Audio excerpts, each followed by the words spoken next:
چراغ چپ تھے شبوں پر سکوت طاری تھا، سبحان اللہ، جب درود تاج میری دھڑکنوں میں جاری تھا۔ واہ واہ واہ واہ، سبحان اللہ۔ درود تاج کی ایک خاص بات یہ ہے کہ جب درود تاج پڑھا جائے نا تو اول سے لے کر آغاز سے لے کر اختتام تک نبی معظم شفیع مکرم کی سیرت طیبہ کی تمام جہتیں جو ہیں وہ ہمیں اس درود تاج کے اندر دکھائی دیتی ہیں۔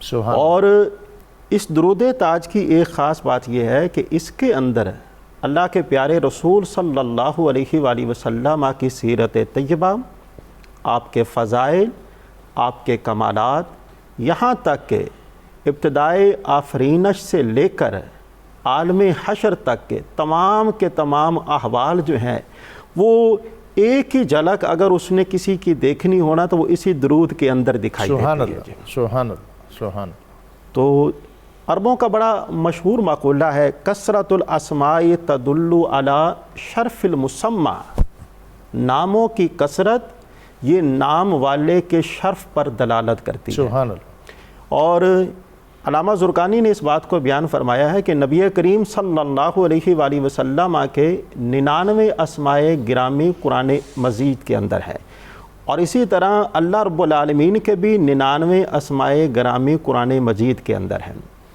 اور ایک روایت کے اندر انہوں نے اس بات کو بھی بیان فرمایا کہ اگر سابقہ کتب میں آپ کے مبارک ناموں کو دیکھا جائے اور ان ساروں کو ملایا جائے تو ان کی تعداد اور قرآن مجید کے ناموں کی تعداد جتنی بنتی ہے وہ 300 ہے۔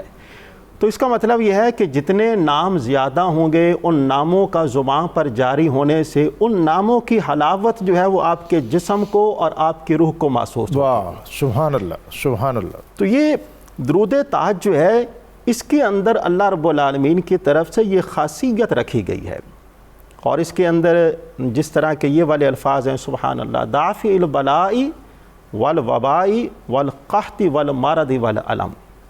نبی معظم شفیع مکرم صلی اللہ علیہ وآلہ وسلم کو اللہ پاک نے یہ امتیازی خصوصیت عطا فرمائی ہے، آپ بلاؤں کو دور فرمانے والے، وباؤں کو، قحط سالی کو، بیماریوں کو اور علم کو۔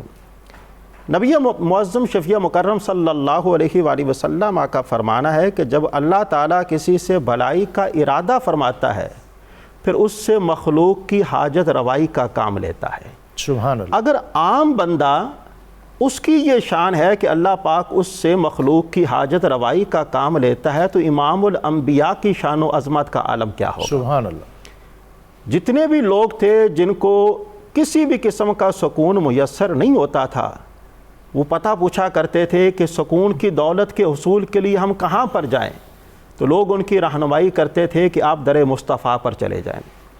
اور نبی معظم شفیع مکرم کی حیات مبارکہ میں یہ بات بڑی معروف تھی، جو مشرکین تھے اور کفار تھے جو آپ کے ساتھ عداوت رکھا کرتے تھے، قبلہ ڈاکٹر صاحب وہ کہا کرتے تھے ان کی طرف آپ نے دیکھنا نہیں ہے، جو ان کی طرف دیکھتا ہے وہ ان کا ہو جاتا ہے۔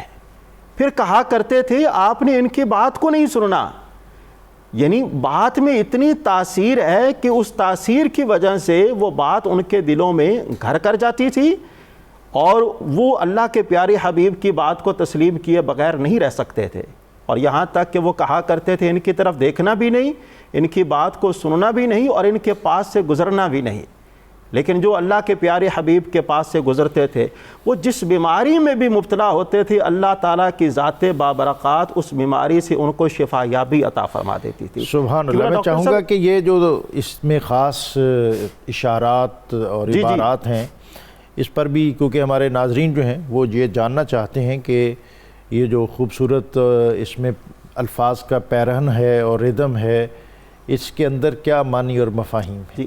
بلا کا معنی ہے مصیبت کو دور فرمانے والے۔ سبحان اللہ۔ ایک خاتون نبی معظم شفیع مکرم کی خدمت میں حاضر ہوئی، اس کا چھوٹا سا ابن ماجہ شریف کی روایت ہے، اس کا بچہ ہے اور وہ بول نہیں سکتا، مدر ذات جو ہے وہ گونگا ہے، نبی معظم شفیع مکرم کی بارگاہ میں حاضر ہوتا ہے اور اس کی والدہ جو ہے وہ اللہ کے پیارے رسول کی بارگاہ میں عرض کرتی ہے کہ اے اللہ کے پیارے رسول، میں آپ کی ذات پر ایمان ایک ہی شرط پر لاؤں گے، اگر میرا یہ بیٹا بولنا شروع کر دے۔ سبحان اللہ، تو اللہ کے پیارے رسول صلی اللہ علیہ وآلہ وسلم اس بیٹے کی جانب دیکھتے ہیں اور دیکھ کر مسکراتے ہیں اور مسکرا کر فرماتے ہیں کہ بیٹے بتاؤ میرا نام کیا ہے؟